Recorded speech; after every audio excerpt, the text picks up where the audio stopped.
ನಮಸ್ತೆ ರೈತ ಬಾಂಧವರೇ, ನಾವಿವತ್ತು ಫ್ಲೋರೋಜಾ ಕಂಪ್ನಿಯಿಂದ ತಾಯಿ ಹೈಬ್ರಿಡ್ ಹಲಸಿನ ಗಿಡನ ಒಂದು 300 ಗಿಡನ ನಾಟಿ ಮಾಡಿಸ್ತಾ ಇದ್ದೀವಿ. ಇದು ಅಡ್ರೆಸ್ ಬಂದು ರಘು ಸನ್ ಆಫ್ ರಾಜೇಗೌಡರು ಅಂತ ಕುರುಬ್ರಳ್ಳಿ, ಮಾಚನಹಳ್ಳಿ ಕುರುಬ್ರಳ್ಳಿ ಅಂತ ಲಕ್ಕಿಯ ಹೋಬಳಿ. ಇವರು ಭೂಮಿ ಕೂಡ ಕೆಂಪುಗಿದೆ, ಕಲ್ಲು ಭೂಮಿ, ಭಾಳ ಚೆನ್ನಾಗಿದೆ. ನಾವು ಇವ್ರನ್ನ ರೈತರನ್ನ ಮಾತಾಡ್ಸೋಣ. ಸರ್, ಇವತ್ತು ನಾಟಿ ಮಾಡಿಸ್ತಾ ಇದ್ದಾರೆ. ಏನು ಈ ಕೃಷಿ ಬಗ್ಗೆ ಯಾವ ಥರ ನಿಮಗೆ ಬಿಲೀವ್ ಬಂತು ಸರ್? ಇದ್ರ ಬಗ್ಗೆ ಯಾವ ಥರ ನೀವು ಬಿಲೀವ್ ಮಾಡಿ ನಂಬಿಕೆ ಇಟ್ಟು ಮಾಡ್ತಾ ಇದ್ದೀವಿ? ಸರ್, ಮೊದಲು ನೀವು ಸ್ಟಾರ್ಟಿಂಗಲ್ಲಿ ಬಂದು ಇಲ್ಲಿ ವಿಸಿಟ್ ಮಾಡಿ ನಮ್ಮ ಪ್ರಾಪರ್ಟಿಗೆ ಬಂದು ಎಲ್ಲ ಇನ್ಫಾರ್ಮೇಷನ್ ಕೊಟ್ಟರೆ, ಅದಾದ ನಂತರ ನಾನು ಕಂಪ್ನಿ ಬಗ್ಗೆ ತಿಳ್ಕೊಳ್ಳೋದಕ್ಕೆ ಸ್ಟಾರ್ಟ್ ಮಾಡಿದೆ. ಕಂಪ್ನಿ ಬಗ್ಗೆ ತಿಳ್ಕೊಂಡೆ, ಮತ್ತು ಬೆಳೆ ಬಗ್ಗೆನೂ ತಿಳ್ಕೊಂಡೆ. ಈಗಿನ ಈಗ ಪ್ರೆಸೆಂಟ್ ಎಲ್ಲ ಅಡಿಕೆ ಅಂತಲೇ ಮಾಡ್ತಿದ್ದಾರೆ.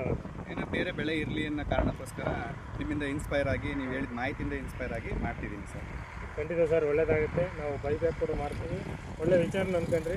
ಯಾವುದೇ ರೈತರಾಗಲಿ ಒಂದು ಬೆಳೆನ ಯಾರೇ ವ್ಯಕ್ತಿ, ನಾನೇ ಆಗಿರ್ಬೋದು, ಯಾರೇ ಆಗಿರ್ಬೋದು, ಯಾವುದೇ ಕಂಪ್ನಿ ಆಗಿರ್ಬೋದು, ಯಾವುದೇ ಒಂದು ಪ್ರಾಜೆಕ್ಟ್ ಕೊಟ್ಟರೂ ಕೂಡ ಫಸ್ಟ್ ನಾವೇನು ಮಾಡಬೇಕು, ಏನು ಕೊಡ್ತಾ ಇದ್ದಾರೆ, ಅದು ಮಾರ್ಕೆಟಲ್ಲಿ ಎಷ್ಟು ಡಿಮ್ಯಾಂಡ್ ಇದೆ, ಅದು ನಮ್ಮ ಸೇಲ್ಸ್ ಆಗುತ್ತಾ, ಹಲಸಿಗೆ ಎಷ್ಟು ಮಹತ್ವ ಇದೆ ಅನ್ನೋದನ್ನು ಮುಂದೆ ಅಂದ್ಕೊಂಡು ನೀವು ಎಜುಕೇಟೆಡ್ ಆಗಿರೋದ್ರಿಂದ ಬ್ಯಾಂಕ್ ಉದ್ಯೋಗ ಕೂಡ ಮಾಡ್ಕೊಂಡು ಕೃಷಿ ಬಗ್ಗೆ ಒಂದು ಒಲವನ್ನು ಕೊಟ್ಟು ರಜೆ ಇದ್ದಾಗ ನೀವು ಮೇಂಟೈನ್ ಮಾಡಿ ಮಾಡ್ತೀವಿ ಅನ್ನೋ ಒಂದು ಆಸಕ್ತಿ ತೋರಿಸೋ ಹೊತ್ತಿಗೆ ನಾವು ಕೂಡ ಕೊಟ್ಟಿದ್ದೀವಿ.